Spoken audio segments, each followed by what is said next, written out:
Assalamualaikum warahmatullahi wabarakatuh. Sebelumnya perkenalkan, nama saya Bapak Miftahul Munir, MPDI.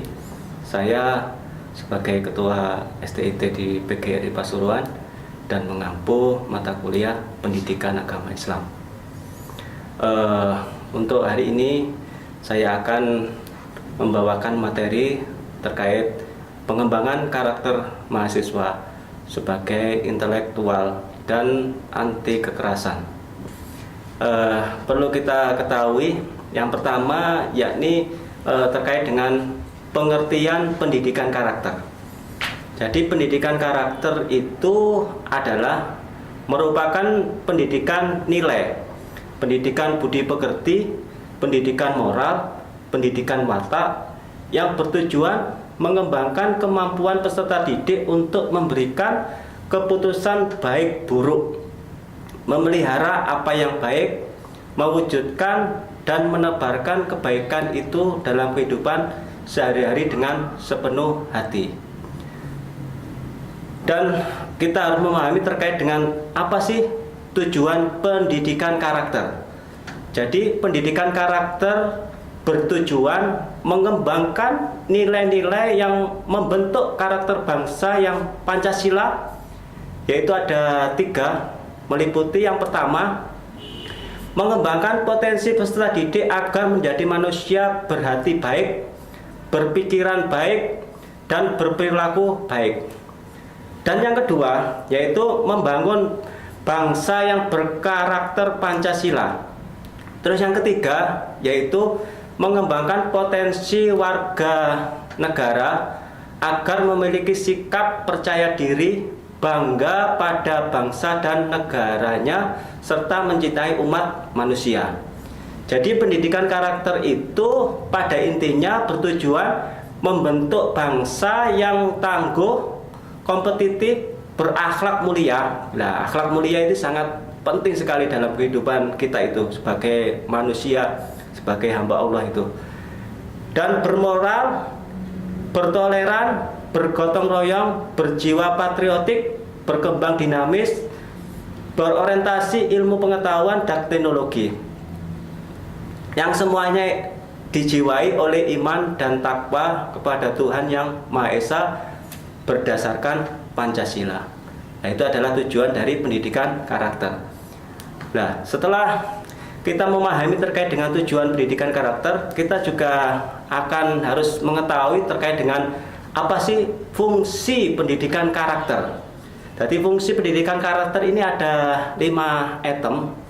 Yang pertama, yaitu mengembangkan potensi kalbu, naluri, afektif peserta didik sebagai manusia dan warga negara yang memiliki nilai-nilai budaya dan karakter bangsa. Yang kedua, fungsinya yaitu mengembangkan kebiasaan dan perilaku peserta didik yang terpuji dan sejalan dengan nilai-nilai universal dan tradisi budaya bangsa yang religius. Nah, ini sangat perlu kita itu menanamkan budaya-budaya religius atau budaya-budaya Islami dalam kehidupan kita sehari-hari ini. Terus yang ketiga, fungsinya yakni menanamkan jiwa kepemimpinan dan tanggung jawab peserta didik sebagai generasi penerus bangsa. Nah, kita ini kan semuanya kan sebagai pemimpin diri sendiri, dan kita juga harus bertanggung jawab sebagai generasi penerus. Karena apa? Karena 20 tahun lagi Indonesia ini bergantung pada kalian semuanya. Karena nanti ada regulasi yang muda akan menggantikan yang tua. Terus yang keempat, yakni fungsi pendidikan karakter itu mengembangkan kemampuan peserta didik menjadi manusia yang mandiri, kreatif, berwawasan kebangsaan. Itu yang keempat. Yang kelima, mengembangkan lingkungan kehidupan sekolah sebagai lingkungan belajar yang aman, jujur, penuh kreativitas dan persahabatan, serta dengan rasa kebangsaan yang tinggi dan penuh kekuatan. Jadi 5 karakter ini ya harus fungsinya harus kita pahami untuk mewujudkan pendidikan karakter. Terus selanjutnya, ini yang perlu kita pahami lagi. Jadi di dalam pendidikan karakter itu ada 18 nilai pembentukan karakter yang harus dimiliki dan harus dilaksanakan setiap peserta didik. Nah, karena 18 ini harus terlaksana semuanya tanpa terkecuali. Nah, yang pertama dalam nilai-nilai pembentukan karakter itu betul yang namanya religius. Nah, religius ini memang harus kita lakukan dalam kehidupan kita sehari-hari. Kita harus melakukan kehidupan sehari-hari ini dengan cara Islami. Cara Islami, contohnya juga kita perlu senyum sapa, atau kita perlu bekerja sama, kita perlu membantu orang lain, kita juga perlu untuk mensiarkan Islam dengan budaya-budaya Islami yang bisa kita lakukan di dalam kehidupan sehari-hari. Jadi istilahnya nilai pembentukan karakter ini harus kita lakukan, yaitu religius. Itu harus kita tanamkan. Nah, terus yang kedua ini juga sangat penting sekali. Kita ini harus dilatih dengan jujur. Karena jujur ini adalah tonggak kita bisa menjadikan orang yang sukses itu adalah jujur. Karena apa? Kalau tanpa ada kejujuran itu juga akan fatal. Jadi jujur ini sangat penting sekali untuk pembentukan karakter. Karena jujur ini istilahnya tolak ukur yang harus dipegang setiap individu manusia. Terus yang ketiga, yaitu nilai pembentukan karakter itu juga harus menanamkan hal-hal yang sifatnya adalah toleransi. Tapi toleransi ini juga sangat perlu sekali karena kita sebagai makhluk sosial. Jadi kita juga harus menanamkan hal-hal yang sifatnya adalah toleransi. Kita harus menghargai sesama orang, kita juga harus menghargai sesama teman, kita juga harus menghargai lain agama. Itu diwujudkan di dalam toleransi. Insya Allah kalau kita toleransi di dalam hal kehidupan sehari-hari, itu akan membawakan kehidupan ini menjadi yang lebih baik dan lebih bermanfaat. Nah, yang keempat yaitu nilai pembentukan pendidikan karakter itu, yang keempat adalah disiplin. Nah, disiplin ini juga sangat penting sekali. Kita ini harus disiplin, mulai dari kegiatan kita, mulai dari bangun tidur sampai tidur pagi, kita harus menanamkan kedisiplinan. Karena apa? Islam sendiri itu juga mengajarkan kedisiplinan. Contohnya, kita melakukan sholat duhur, itu ya ada waktunya sendiri. Tidak boleh sholat duhur itu dilakukan pada malam hari, karena itu sudah melanggar aturan syariat. Karena kita di dalam Islam sendiri itu sudah dituntut untuk melakukan kedisiplinan. Dalam kehidupan kita sehari-hari, kita juga menanamkan kedisiplinan. Karena kedisiplinan ini harus kita latih dan sangat perlu sekali di dalam kehidupan sehari-hari untuk menanamkan kedisiplinan. Nah, kelima adalah nilai pembentukan pendidikan karakter. Yang kelima adalah kerja keras. Nah, kerja keras ini ya harus diimbangi dengan keikhlasan. Kita juga harus selalu bekerja keras. Karena apa? Kerja keras ini harus sesuatu motivasi agar kita itu menjadikan apa yang kita lakukan dan apa yang kita kerjakan itu menjadi selesai. Karena orang ini dituntut harus kerja keras. Karena apa? Karena semua orang ini pasti punya beban dan punya kewajiban.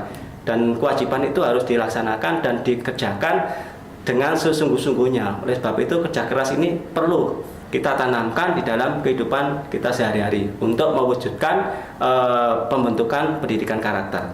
Dan yang keenam itu adalah pembentukan karakter bisa terbentuk dengan kreatif. Kita juga kreatif. Istilahnya kita harus punya ide-ide. Jadi kreatif di dalam hidup kita itu harus kreatif. Kita harus mempunyai ide-ide yang cemerlang istilahnya. Kalau orang itu dikatakan kreatif, biasanya banyak ide-ide yang tumbuh di dalam di pikiran dan dilaksanakan. Kalau orang itu kurang kreatif, biasanya itu cenderung diem. Tapi kalau orang itu kreatif, itu bisa mengembangkan keilmuannya.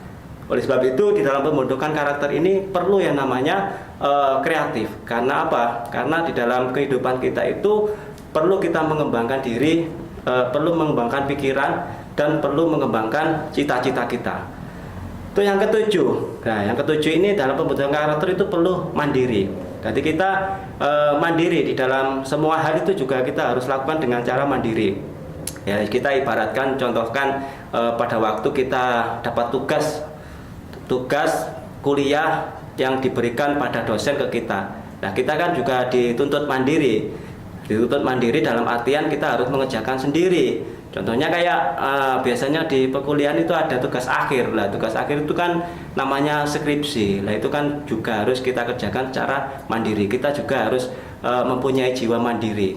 Tapi ya tetap kita namanya makhluk sosial, ya tetap kita boleh istilahnya berdiskusi, bermusyawarah atau bertanya kepada yang lebih senior, ya boleh aja. Tapi penanaman jiwa mandiri itu juga perlu kita tanamkan di dalam diri kita untuk mewujudkan pembentukan karakter. Nah, yang kedelapan yaitu demokratis. Nah, ini perlu kita itu di dalam suatu hal itu mendemokratiskan sesuatu yang di dalam kehidupan kita. Nah, terus selanjutnya yang kesembilan yaitu rasa ingin tahu. Lah, biasanya kalau orang itu kan mempunyai jiwa rasa ingin tahu, penasaran. Jadi hari ini bisanya A, besok harus meningkat bisa B, besok meningkat bisa C. Nah, rasa ingin tahu itu harus kita bangun di dalam kehidupan kita sehari-hari. Kalau kita sudah mewujudkan rasa ingin tahu, istilahnya kita penasaran. Kalau orang sudah penasaran, itu biasanya orang itu pengen mempelajari secara keseluruhan dan secara detail. Contohnya ya ini saya contohkan pada waktu kita membaca novel lah. Membaca novel yang itu kita gemari atau kita senangi, novel itu pasti nanti penasaran. Membaca satu bab, ingin tahu bab 2, ingin bab selanjutnya, dan ingin tahu sambungannya. Nah itu adalah wujud rasa ingin tahu. Dan itu bisa diwujudkan di dalam pendidikan. Kalau kita sudah menginginkan, keinginan rasa tahu itu tinggi, biasanya kita itu nggak cukup kuliah di S1 aja, tapi bisa dilanjutkan di S2, nggak cukup di S2, bisa dilanjutkan ke S3, karena rasa ingin tahu itu adalah sangat perlu sekali di dalam penanaman pendidikan karakter. Nah, yang ke-10 itu adalah semangat kebangsaan. Nah, semangat kebangsaan ini juga perlu karena kita sebagai rakyat Indonesia, jadi kita juga harus menjaga nama, kita juga harus bersemangat untuk berprestasi, dan kita juga bersemangat untuk mengangkat harkat martabat negara Indonesia ini menjadi negara yang maju dan negara yang makmur, dan ekonominya juga negara yang ekonominya mapan dan ekonominya tidak terpuruk ya. Terus yang ke-11 yaitu adalah cinta tanah air. Nah, cinta tanah air ini ya perlu. Karena apa? Itu adalah salah satu mewujudkan pendidikan karakter. Kita juga harus cinta tanah air. Cinta tanah air berarti kita harus sebagai rakyat Indonesia ya, harus mencintai negara Indonesia. Jadi produk-produk Indonesia itu ya harus kita dukung. Mulai produk pendidikannya, mulai dari ekonominya, mulai dari hal-hal yang lain, kita tetap harus mencintai Indonesia dan tanah air ini. Terus yang ke-12 yaitu menghargai prestasi. Jadi menghargai prestasi itu juga sangat perlu di dalam mewujudkan pendidikan karakter. Terus yang ke-13 yaitu bersahabat atau komunikatif. Yang ke-14 yaitu cinta damai. Kita ini rakyat Indonesia, jadi harus mencintai kedamaian, tidak selalu membuat onar atau kegaduhan atau kerusuhan. Jadi istilahnya cinta damai itu perlu kita wujudkan di dalam kehidupan sehari-hari, karena cinta damai ini bisa mewujudkan kita itu menjadi orang yang berkarakter baik. Terus yang ke-15 gemar membaca. Nah, kenapa sih kita itu selalu digembor-gemborkan kita di dalam dunia pendidikan itu harus gemar membaca? Contohnya Iqra itu ya, bacalah. Pertama kali kita itu kan membaca. Biasanya kalau sudah membaca itu kan langkah selanjutnya kita memahami. Oleh sebab itu membaca itu sangat perlu sekali. Contohnya sama ya, kita itu sebelumnya itu tidak tahu menjadi tahu, itu kan berarti kita harus melalui proses membaca. Tanpa membaca kita juga tidak akan tahu. Oleh sebab itu, gemar membaca itu adalah salah satu untuk pembentukan karakter, itu juga salah satunya adalah gemar membaca. Karena semuanya itu harus kita lakukan dan harus kita biasakan untuk membaca. Nah, minimal lah kalau kita targetkan satu hari itu membaca, kalau bisa ya bisa sampai 2 sampai 4 jam untuk membaca terkait dengan ilmu pengetahuan. Ya, itu kita istiqomahkan, insya Allah kalau kita sudah gemar membaca, itu nanti juga banyak ilmu pengetahuan yang masuk ke dalam pikiran kita dan bisa kita aplikasikan di dalam kehidupan sehari-hari. Terus yang ke-16 yaitu pendidikan karakter itu adalah peduli lingkungan. Nah, ini juga perlu peduli lingkungan. Kalau kita peduli lingkungan itu kan juga yang biasanya kalau lingkungan bersih, indah, itu kan juga kita bisa menjadikan kita ini adalah nyaman di situ. Dan juga peduli lingkungan itu ya seumpama kita di lingkungan yang kurang baik atau lingkungan yang banyak kegaduhan, ya kita juga akan bisa mewarnai gimana lingkungan itu menjadi lingkungan yang baik. Nah, itu ya otomatis kita tanamkan budaya-budaya Islami yang kuat di situ, biar lingkungan itu menjadi lingkungan yang baik. Karena apa? Lingkungan itu juga sangat penting sekali. Nah, selain kebersihan, selain kenyamanan, juga kerusuhan itu juga perlu kita arahkan menjadi hal yang baik di dalam lingkungan. Karena apa? Lingkungan itu juga sangat berpengaruh di dalam kehidupan kita. Kalau kita ditempatkan di lingkungan yang baik, insya Allah kita juga jadi yang baik.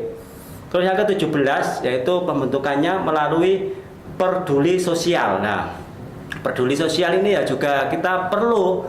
Karena apa? Kita ini tidak bisa hidup sendiri, itu tidak bisa. Karena apa? Apapun kita ini ya butuh yang namanya orang lain. Contohnya aja kita mau makan gitu ya, itu kita nasinya aja gitu, yang nanam siapa? Petani. Kita butuh orang lain. Oleh sebab itu kita jangan menjadi manusia individu, tapi jadilah manusia yang bersosial, saling membantu, saling memaafkan bila ada kesalahan, saling tolong menolong bila kita itu dihadapkan di lingkungan yang masyarakat atau di lingkungan kampus ini, ya juga perlu kita itu peduli dengan sosial atau terhadap lingkungan sekitar kita. Itu yang 17. Nah, ini yang terakhir. Yang terakhir itu adalah tanggung jawab. Nah, ini penting sekali. Karena apa? Sebagai manusia ini tetap dia harus mempertanggungjawabnya atas perbuatan baik buruknya, itu tetap adalah tanggung jawab kita sendiri. Oleh sebab itu, tanggung jawab ini adalah salah satu pembentukan karakter. Kalau kita sudah menanamkan hal-hal yang bertanggung jawab pada diri kita, insya Allah pendidikan karakter di dalam diri kita akan terwujud. Jadi 18 item itu harus terpenuhi. Kalau tidak terpenuhi salah satu, itu juga kacau. Karena apa? Untuk pembentukan karakter itu 18 item itu harus kita laksanakan dan kita terapkan dan kita amalkan di dalam kehidupan sehari-hari. Insya Allah itu nanti juga akan membentuk kita karakter yang baik, karakter yang berakhlak, dan karakter yang baik juga di dalam perbuatan kita. Ya, next lanjutnya yaitu terkait dengan pengembangan karakter mahasiswa sebagai intelektual. Nah, karena mahasiswa ini memang dituntut harus berintelektual. Jadi pemikirannya itu istilahnya masa peralihan ya, mulai dari SMA menuju ke universitas, otomatis harus banyak tuntutan. Karena mahasiswa itu juga beda dengan waktu studi di SMA atau di perguruan tinggi. Ini adalah sudah dikatakan mahasiswa.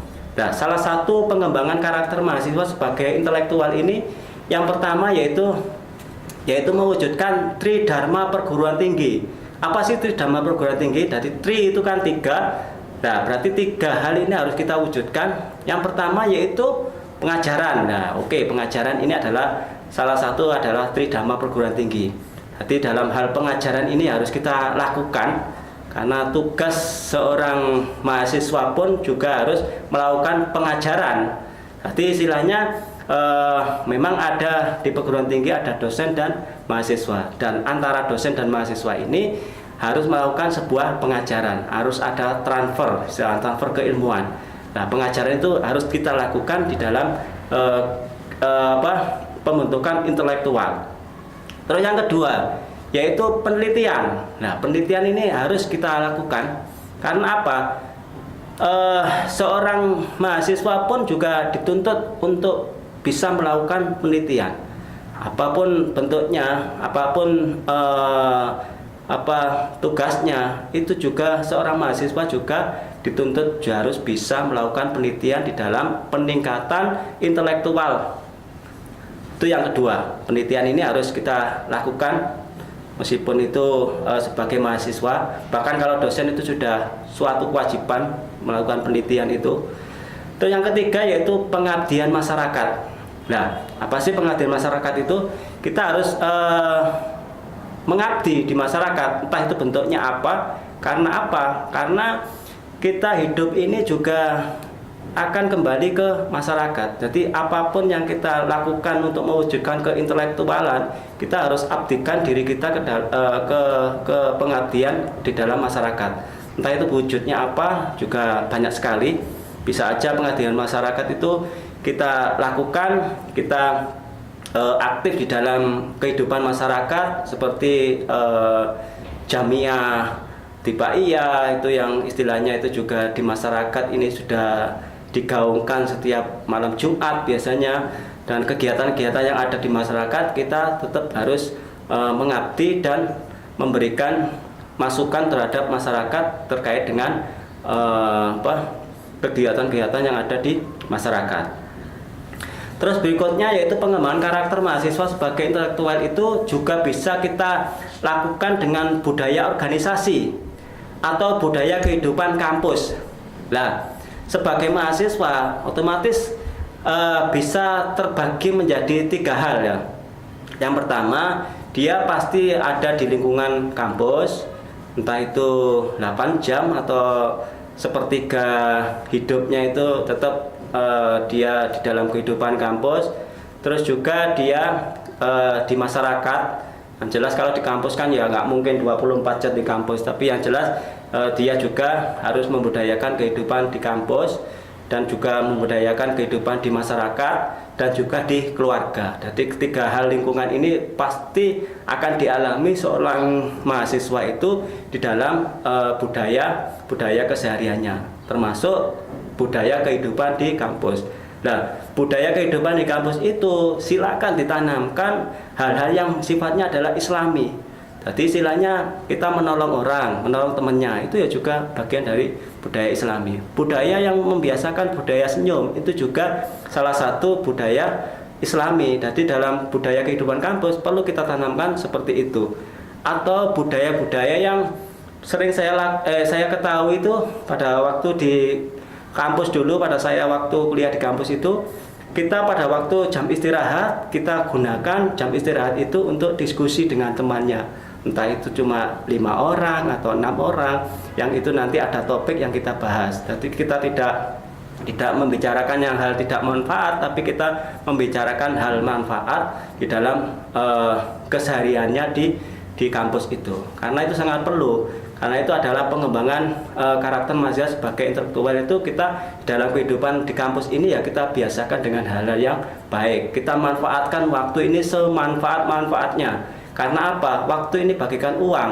Kalau kita lengah 1 menit pun itu juga kita akan rugi. Oleh sebab itu di dalam budaya kehidupan kampus kita harus bisa menanamkan hal-hal yang bermanfaat dan hal-hal yang bisa bersifat islami atau religius.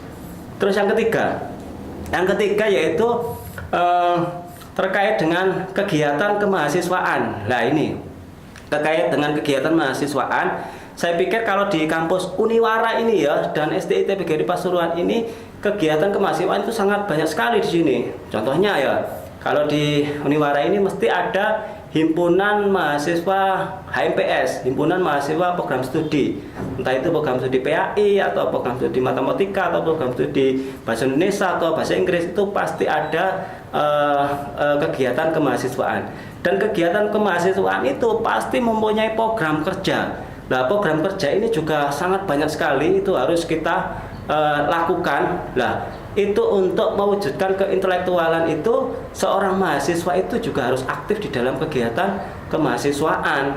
Karena apa? Karena itu adalah untuk membantu segi soft skill kita untuk di dalam pengetahuan. Jadi kita harus juga aktif di dalam kegiatan kemahasiswaan. baik intra ataupun ekstra. Kalau intra juga masih banyak, di sini juga ada UKM, entah itu UKM tari atau teater atau UKM olahraga atau kopma atau UKM-UKM yang lainnya juga ada di sini. Jadi kegiatan kemahasiswaan ini perlu seorang mahasiswa itu aktif. Karena apa? Seorang aktivis itu juga sangat perlu sekali. Karena apa? Kalau kita sudah aktif di dalam kegiatan mahasiswa, otomatis kita juga tidak cerdas di dalam pengetahuan aja, tapi kita juga cerdas di dalam psikomotoriknya, kita juga cerdas di dalam afektifnya. Karena apa? Yang namanya hidup itu perlu ada dua hal, ada soft skill, ada hard skill. Nah, di dalam soft skill ini itu pasti jarang kita jumpai di dalam perkuliahan yang ada di dalam kelas. Soft skill ini bisa kita jumpai yaitu di dalam kegiatan-kegiatan kemahasiswaan. Itu biasanya kita sering kita jumpai soft skill, pelatihan soft skill itu atau pengetahuan soft skill ini kita jumpai di dalam kegiatan-kegiatan kemahasiswaan. Kalau di dalam kelas atau pengajaran itu biasanya cuma dalam ranah hard skill, jadi lebih mengarah ke pengetahuan. Jadi soft skillnya agak sedikit. Tapi kalau organisasi ini lebih banyak soft skillnya itu di dalam kegiatan-kegiatan kemahasiswaan. Oleh sebab itu, untuk pengembangan karakter mahasiswa sebagai intelektual, kita juga harus aktif dan ikut serta di dalam kegiatan kemahasiswaan. Terus yang keempat itu adalah kegiatan keseharian, yaitu pembiasaan kehidupan keseharian ini, lingkungan keluarga, asrama, dan masyarakat. Jadi ini juga perlu, lingkungan keluarga itu juga sangat perlu sekali. Jadi mahasiswa itu istilahnya sudah maha ya, otomatis di dalam karakter ini juga sudah terbentuk sebelum dia kuliah. Jadi sudah di dalam keluarga pun itu harus kita biasakan di dalam pembentukan karakter. Karena keluarga yang memang sudah membiasakan karakter-karakter baik itu akan terbawa di dalam kehidupan kampus juga, atau kehidupan asrama itu juga sangat perlu sekali kita lakukan dalam kehidupan yang baik dan islami, itu juga sangat perlu sekali. Apalagi di masyarakat, kita ini tidak lepas dari tiga lingkungan ya. Ada lingkungan keluarga, ada masyarakat, ada lingkungan kampus. Jadi lingkungan masyarakat ini ya kita dalam pembiasaan kehidupan sehari-hari ya kita harus biasakan hal-hal yang baik. Karena apa? Karena kalau keluarganya mendukung, kampusnya juga kehidupannya baik, tapi masyarakatnya tidak mendukung, lingkungannya itu juga sangat membahayakan. Bisa aja itu nanti seorang mahasiswa terpengaruh dengan lingkungan buruk yang ada di masyarakat. Oleh sebab itu masyarakat ini ya kita harus pandai untuk memfilter. Kalau memang itu baik ya kita lakukan atau kita gunakan. Kalau kita jelek, itu lingkungan itu jelek atau hal-hal yang jelek, nah perlu kita filter dan tidak perlu kita ikuti. Karena apa? Kehidupan sehari-hari ini bisa mewujudkan karakter mahasiswa itu yang biar intelektual. Terus yang kelima yaitu terkait dengan budaya akademik. Nah, budaya akademik ini adalah nilai pendidikan karakter secara perspektif terbentuk dengan adanya totalitas budaya akademik, misalnya budaya religius, gotong royong, kepedulian, dan iptek. Nah ini iptek ini kita sudah mau nggak mau kita harus aktif melakukan iptek, ilmu pengetahuan dan teknologi. Kalau kita tidak ingin ketinggalan, maka kita ya harus mengikuti tren yang ada di era sekarang ini. Karena sekarang ini sudah 4.0 ya, sudah era 4.0 ini, sudah era digital. Jadi semuanya itu sudah mengandalkan handphone, mengandalkan internet, dan mengandalkan media sosial, dan mengandalkan media online. Itu sudah sekarang ini. Kalau kita tidak mengikuti zaman, maka akan tertinggal. Karena apa? Karena kemajuan iptek ini perlu kita dalami, dan perlu kita pelajari, dan perlu kita lakukan. Karena kalau kita tidak mau melakukan iptek, ya sudah akan ketinggalan zaman. Terus yang keenam yaitu tugas akademik sebagai mahasiswa. Memang kalau di dalam mahasiswa itu pasti melekat yang namanya tugas akademik sebagai mahasiswa. tugasnya mahasiswa itu ya banyak. Saya mulai dari S1, S2 itu kuliah saya itu juga nggak pernah lepas yang namanya tugas. Ada tugas individu, ada tugas kelompok, juga ada tugas yang sifatnya itu dipresentasikan, ada yang tugas itu sifatnya harus dikerjakan sendiri. Nah, itu pasti di dalam mahasiswa itu tidak lepas dari tugas-tugas untuk mewujudkan keintelektualan. Insya Allah kalau tugas ini dikerjakan sendiri, insya Allah mahasiswa itu juga akan pengetahuannya lebih banyak daripada tugas itu dikerjakan temannya atau nyontoh temannya, itu juga akan berefek buruk. Kalau tugas ini dikerjakan sendiri, insya Allah itu juga akan melatih diri kita ini menjadi terampil dan melatih kita ini menjadi berpikiran yang intelektual. Soalnya saya juga sering menjumpai di kampus itu yang memang dari pertama kali masuk kampus itu dia sudah tekun, rajin, diberi tugas apapun dia tetap kerjakan, seberat apapun tugasnya dia kerjakan. Nah, itu saya bisa membedakan anak yang model seperti itu nanti pasti pada waktu mengerjakan skripsi tidak akan kesulitan. Tapi kalau tugas itu sudah temannya yang ngerjakan, biasanya itu kesulitan. Kalau pada waktu skripsi dia bingung cara ngutip itu seperti apa, membuat latar belakang yang bagus seperti apa. Karena apa? Sebenarnya skripsi itu sudah diajarkan pada waktu awal kita kuliah. Semester 1 itu sudah tugasnya kita itu yaitu membuat makalah. Nah, makalah itu kan kalau kita ngerjakan sendiri, kita ngutip sendiri, kita cari buku sendiri, dan kita ketik sendiri, insya Allah itu sudah terlatih pada saat kita melakukan pengerjaan skripsi. Nah, ini yang terakhir, yaitu yang poin 7 terkait dengan pengembangan intelektual terhadap mahasiswa. Itu sangat perlu sekali, yaitu melalui program kreativitas mahasiswa. Nah, ini sangat ngetren sekali di dalam era sekarang ini, karena era sekarang ini yaitu era kurikulumnya yaitu kurikulum MBKM, kurikulum Merdeka Belajar Kampus Merdeka. Jadi di dalam kurikulum MBKM ini adalah program kreativitas mahasiswa ini sangat mendukung sekali terhadap kurikulum MBKM. Apa sih yang soalnya apa di dalam PKM ini ya, program kreativitas mahasiswa ini merupakan salah satu wujud implementasi Tridharma perguruan tinggi yang diluncurkan oleh Dirjen Diktiristek pada tahun 2022 di bawah pengelolaan Belmawa, merupakan salah satu upaya untuk menumbuhkan, mewadahi, dan mewujudkan ide kreatif serta inovatif mahasiswa. Nah, PKM ini yang dikatakan program kreativitas mahasiswa ini memberikan dampak terhadap peningkatan prestasi mahasiswa dan prestasi perguruan tinggi dalam memperingatan Kementerian Pendidikan, Kebudayaan, Ristek, dan Teknologi. Memang sudah mulai tahun 2020 dan 2021 kemarin itu memang kurikulum di dalam pendidikan itu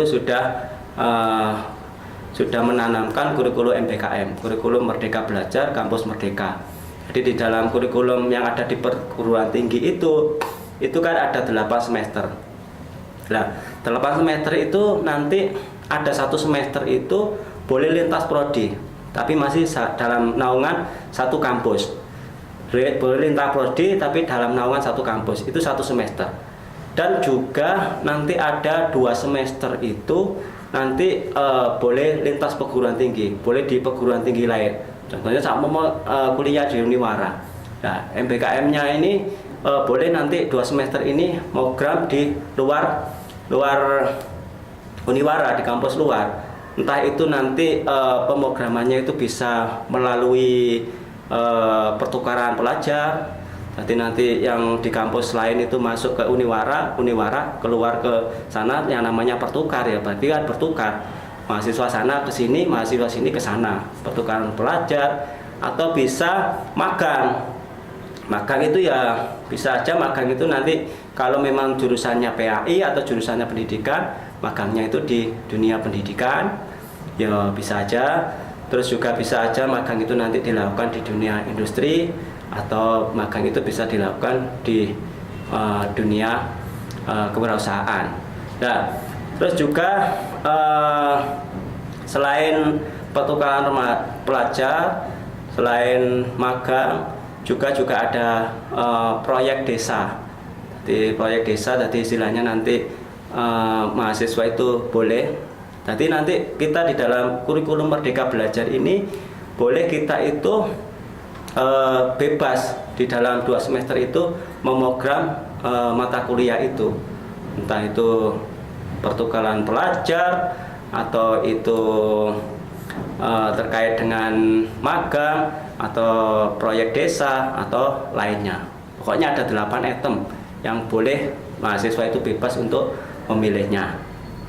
Nah, oleh sebab itu di dalam mewujudkan intelektual ini, maka di dalam program PKM ini, program kreativitas mahasiswa ini, mahasiswa itu nanti dituntut untuk membuat proposal. Jadi istilahnya kalian nanti jangan kaget kalau nanti di pelaksanaan perkuliahan itu mahasiswa ini dituntut untuk membuat proposal yang itu mengarah ke program kreatif mahasiswa. Entah itu nanti programnya ya terserah, atau programnya itu menjadikan sampah ini menjadi pupuk organik, atau menjadikan pupuk yang bisa untuk memupuk tanaman. Itu kan bisa kita teliti lewat program PKM ini. Maka memang mahasiswa itu nanti dituntut untuk kreatif di dalam program-program yang didanai oleh pemerintah ini. Nah, oleh sebab itu di dalam program PKM ini itu tergantung mahasiswanya. Kalau mahasiswanya inginnya meneliti atau PKM-nya itu terkait dengan penelitian atau riset, yaitu terkait dengan ini ya, kayak enceng gondok itu loh. Enceng gondok ini diteliti dan dikelola, akhirnya bisa untuk pengobatan penyakit kanker. Nah, itu ya bisa aja itu nanti bisa kita lakukan di dalam PKM. Karena apa? PKM sendiri itu perlu seorang mahasiswa itu untuk mendukung program MBKM ini, seorang mahasiswa itu harus membuat proposal PKM ini, yang itu nanti juga akan dihargai. Hasil PKM-nya itu akan dihargai sebagai konversi yang ada di SKS perkuliahan. Jadi SKS itu nanti ada konversinya sendiri. Jadi istilahnya nanti mulai buat laporan itu berapa SKS, mulai finishing laporan itu juga ada nanti SKS. Istilahnya nanti hasil dari PKM ini juga akan dikonversi menjadi SKS perkuliahan. Itu juga akan dihargai. Dan yang jelas di dalam PKM ini ya didanai oleh pemerintah. Oleh sebab itu memang ini di dalam PKM ini harus melibatkan unsur dosen juga. Jadi juga unsur dosen, juga unsur mahasiswa, dan juga berkelompok. Bisa aja nanti kelompoknya ya 3-5 orang kelompoknya.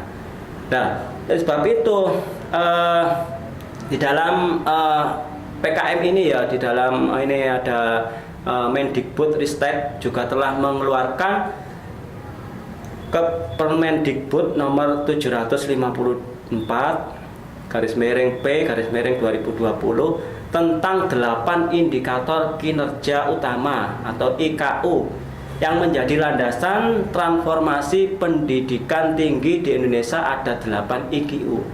Yang pertama yaitu lulusan mendapat pekerjaan yang layak. Jadi istilahnya ini juga berefek nanti kalau kalian ini mengajukan PKM. Nah, itu nanti juga akan berefek. Karena apa? Karena ini nanti juga akan bersertifikat.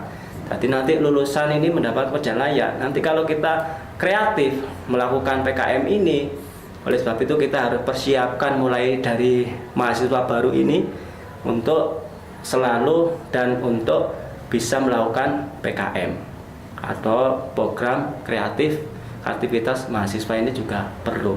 karena itu nanti juga akan berdampak terhadap kelulusan kita. Insya Allah itu nanti juga akan diterima kerja di manapun kalau kita memang kreatif dan memang bisa mewujudkan PKM ini. Itu yang kedua, mahasiswa pasti mendapatkan pengalaman di luar kampus. Karena apa? Karena kalau PKM ini kan yang jelas programnya pasti di luar kampus. Jadi nanti akan mendapat pengalaman. Jadi istilahnya kita tidak dapat pengalaman di dalam kampus tok, tapi kita juga mendapat pengalaman di luar kampus. Oleh sebab itu, persiapan mulai dini ini terkait dengan program kreativitas mahasiswa. Silakan berkreasi untuk mewujudkan kita menjadi mahasiswa atau alumni yang unggul. Terus yang ketiga yaitu dosen berkegiatan di luar kampus. Yang jelas itu ya, jadi dosen ini kan akhirnya juga jadi pendamping, akhirnya juga tidak di dalam kampus tapi juga keluar kampus. Ini juga akan melibatkan unsur mahasiswa juga. Terus yang keempat, yang jelas praktisi mengajar di dalam kampus. Jadi nanti bisa praktisi itu masuk ke kampus untuk mengajar, itu juga bisa. Karena apa? Karena itulah kegiatan program-program yang mendukung MBKM ini yang digagas, yaitu terkait dengan PKM ini pasti juga banyak pengalaman ditemukan di situ. Itu yang kelima, hasil kerja dosen digunakan oleh masyarakat. Jadi istilahnya apapun yang dilakukan mahasiswa, apapun hasil penelitian atau riset mahasiswa ataupun dosen itu akan dimanfaatkan oleh masyarakat. Jadi istilahnya memang sesuatu yang bermanfaat itu ya harus dimanfaatkan oleh banyak orang. Jadi tidak untuk kita sendiri atau untuk lingkungan di kampus saja, tapi bisa dimanfaatkan oleh masyarakat luar. Nah, itu kan hebatnya kalau kita itu aktif di dalam PKM atau program kreativitas mahasiswa ini. Terus yang keenam, program studi bekerjasama dengan mitra kelas dunia. Jadi istilahnya kita juga melakukan kerjasama, karena apa ya? Yang namanya bentuk kerjasama itu kan juga saling di dalam kerjasama ini yang jelas kan saling menguntungkan. Kalau tidak menguntungkan berarti bukan namanya kerjasama. Jadi istilahnya di dalam kampus ini ya juga harus ada mitra kerjasama di luar kampus ini. Yang jelas yaitu ya saling menguntungkan terkait dengan program-programnya itu. Jadi memang sangat perlu. Terus yang ketujuh, kelas yang kolaboratif dan partisipan. Terus yang kedelapan yaitu program studi berstandar internasional. Nah, ini adalah 8 indikator kinerja utama di dalam PKM itu. Next. Nah, terusnya yaitu kriteria program kreativitas mahasiswa. Ini ada yang pertama yaitu ada PKM riset ekstrak yang biasanya disingkat PKM SRED itu RE. Terus juga ada PKM riset sosial humaniora. Terus ada PKM kewirausahaan. Terus ada PKM pengabdian kepada masyarakat. Ada PKM penerapan iptek. Ada PKM karsa cipta. Terus ada PKM karya inovatif. Dan juga ada PKM video gagasan konstruktif. Dan ada PKM gagasan futuristik tertulis. Yang terakhir adalah PKM artikel ilmiah. Itu adalah kriteria nanti lebih detailnya dan lebih bisa memahami. Nanti juga ada panduan terkait dengan program kreatif mahasiswa ini. Nanti silakan dibaca. Kalau ingin tahu filenya nanti bisa meminta ke saya atau japri ke saya, nanti saya kasih terkait dengan pedoman PKM ini. Terus ada terkait dengan karakteristik umum. Jadi PKM ini adalah bidang kegiatan PKM ini melatih mahasiswa agar mampu menghadirkan solusi ke tengah-tengah permasalahan yang dihadapi oleh pemerintah, masyarakat, atau dunia kerja, atau industri, sehingga kehidupan berbangsa dan bernegara melangkah ke arah yang lebih baik. Atau pelaksanaan PKM ini bila dilihat dari prosesnya, mulai dari penyusunan proposal, ya ini ya. Hati mahasiswa itu nanti akan dituntut di dalam kegiatan PKM atau program kreatif mahasiswa ini jelas harus menyiapkan proposal dengan ide-idenya, terserah idenya. Tadi kan sudah saya sebutkan kriterianya, entah itu pengennya di dalam dunia wirausaha ya silakan nanti menyusun proposal yang terkait dengan dunia kewirausahaan, atau terkait dengan pengabdian masyarakat silakan. Pengabdian masyarakat apa? Atau mendirikan penyuluhan terkait dengan dampak narkoba atau apa ya terserah, itu nanti mahasiswa itu harus kreatif untuk mengembangkan itu, membuat proposal. Terus proposal itu nanti diajukan. Otomatis juga nanti pengajuan itu juga ada melalui operator ya, melalui sistem yang itu nanti juga diupload ke Kemenristek sana. Terus juga didanai ya, jelas itu nanti program itu dapat uang.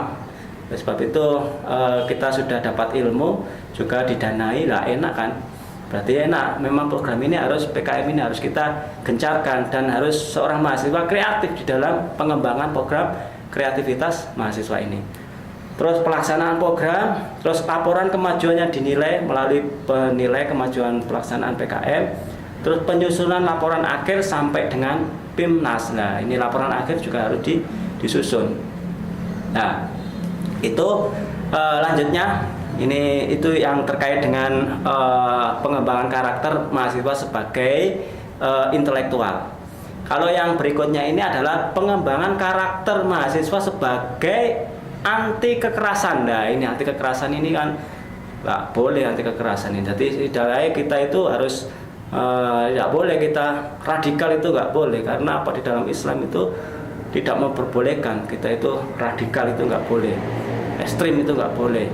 Nah, pengembangan karakter mahasiswa sebagai anti kekerasan ini yang pertama ini, kita memang harus proaktif dalam menyebarluaskan paham keagamaan anti kekerasan, paham yang menyejukkan, paham keagamaan yang dapat merangkul semua umat. Jadi kita memang harus seorang istilahnya apa ya, memang sekarang sudah zamannya digital, yang namanya orang dakwah itu ya tidak harus langsung ketemu face to face. Itu kita kan juga bisa dakwah melalui medsos, atau kita sering membuat konten-konten YouTube yang itu isinya adalah menyejukkan terkait dengan kekerasan, atau hal-hal yang menyejukkan bahwa Islam itu termasuk Islam yang rahmatan lil alamin. Oleh sebab itu orang itu akan memahami Islam itu ternyata rahmatan lil alamin. Jadi istilahnya kita harus proaktif. Jadi memang kita itu kalau orang yang dikatakan alim alamah ya, kalau kita tidak proaktif ya, maka kita akan tersaingi orang-orang yang tidak benar itu. Oleh sebab itu bagi orang yang alim yaitu ya perlu kita proaktif di dalam dunia medsos. Karena apa? Orang itu nanti akan terpengaruh menjadi hal yang baik dengan melalui dakwah-dakwah yang ada di medsos itu. Karena apa? Sangat perlu sekali proaktif itu. Terus yang kedua, yaitu proaktif menyebarkan dakwah di konten medsos tentang keagamaan. Nah, ini juga perlu, malah kalau punya Facebook, terus punya Instagram dan media-media lain atau YouTube, itu silakan disebarkan hal-hal dakwah yang terkait dengan keagamaan yang baik, keagamaan yang memang benar-benar, dan keagamaan yang memang tidak radikal. Itu juga kita harus aktif dalam menyebarkan konten itu.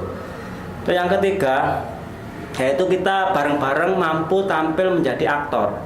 Jadi kita mulai dari diri kita sendiri. Memang kita dalam istilahnya dalam untuk pengembangan anti kekerasan ini ya, kita mulai dari diri sendiri, kita sendiri.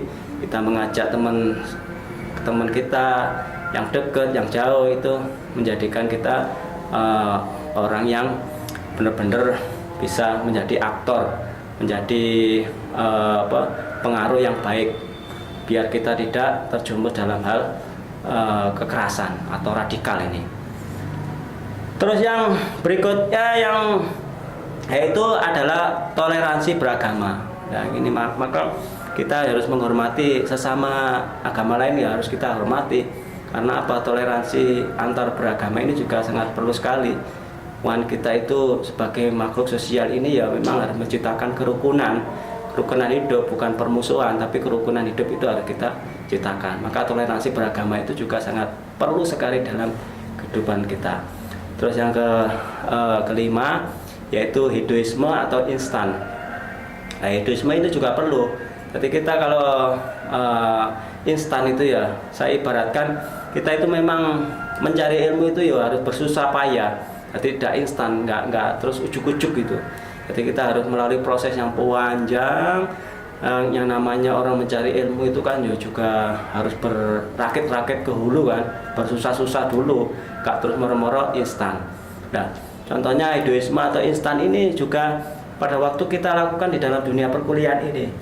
Kalau kita ngerjakan makalah ya, ngerjakan tugas dari dosen, kalau kita benar-benar kita sungguh-sungguh kita kerjakan, itu nanti insya Allah juga akan berdampak pada diri kita. Tapi kalau kita kerjakan dengan cara instan, contohnya copy paste, yang satu menit atau 2 menit sudah selesai, yang dikatakan instan itu juga akan berefek kepada kita. Oleh sebab itu hal-hal yang instan ini juga perlu kita hindari. Karena apa? Karena kita harus mewujudkan yang namanya ilmu itu pasti melalui proses yang panjang. Gak ujuk-ujuk kita pinter, gak ada ilmu laduni itu moro-moro uang itu pinter, itu gak ada, ujuk-ujuk gak ada. Tapi melalui proses yang panjang. Ya memang ada ilmu laduni, tapi kan ya memang harus dilalui belajar. Gak moro-moro lahir cenger langsung pinter, lahir cenger langsung ngalim, itu nggak ada ya. Memang harus ada proses panjang untuk menuju orang itu menjadi orang yang berbudi luhur, itu yang menuju proses yang panjang. Terus yang keenam yaitu mempelajari ajaran agama Islam dengan benar. Nah ini ya sangat penting sekali. Orang itu kalau belajarnya agama nggak benar, itu insya Allah pengaruh-pengaruh radikalisme itu gampang masuk ke dalam pikiran atau dalam hati. Kalau kita mempelajari agama ini memang dengan benar, insya Allah apa maksudnya benar itu? Maksudnya itu benar itu ya sanadnya itu jelas. Soalnya apa? Yang membawa ajaran Islam ini ya memang pertama kali itu ya sanadnya dari Rasul. Rasul nanti turun ke sahabat, terus tapi hasil ke ulama terus. Nah, kalau kita belajarnya agama ini dengan benar, insya Allah kita tidak akan terpengaruh radikalisme. Tapi kalau kita belajarnya Islam ini setengah-setengah, nggak benar, lah ini akan radikalisme ini juga akan gampang masuk ke dalam pikiran kita, ke dalam hati kita. Kenapa ya? Mempelajari agama Islam ini kan memang juga yang namanya orang hidup itu ada 2 hal. Yang pertama itu ada makanan rohani dan ada makanan jasmani. Kalau makanan jasmani itu ya yang kita makan tiap pagi, sarapan pecel atau sarapan rawon, itu adalah terkait dengan jasmani. Kalau yang rohani ini yaitu hal-hal yang sifatnya itu adalah rohani. Jadi sifatnya adalah seperti dzikir, ngaji, melaksanakan tuntunan Islam dengan benar, itu termasuk adalah makanan rohani. Jadi di dalam hidup kita itu perlu 2 hal, yaitu makanan rohani dan makanan jasmani. Kalau kita pengen rohaninya baik ya, kita harus meningkatkan ajaran-ajaran Islam ini dengan hal-hal yang kesehariannya. Ya, kita lakukan kesunahan, kita sering puasa, itu juga termasuk dari makanan kerohanian, karena kita butuh yang namanya itu. Dan yang terakhir, yang ketujuh adalah pemberdayaan budaya religius untuk penguatan komitmen kebangsaan. Jadi memang budaya religius itu perlu kita tanamkan, karena kalau kita sudah berbudaya, sudah terbiasa, insya Allah itu ya, insya Allah nanti kita kalau sudah membiasakan karakter baik, ya insya Allah kita akan menjadi orang yang berakhlakul karimah. Itu yang bisa saya sampaikan terkait dengan topik hari ini, yaitu terkait dengan pengembangan karakter mahasiswa sebagai intelektual dan anti kekerasan. Terima kasih dari saya, sekian. Wassalamualaikum warahmatullahi wabarakatuh.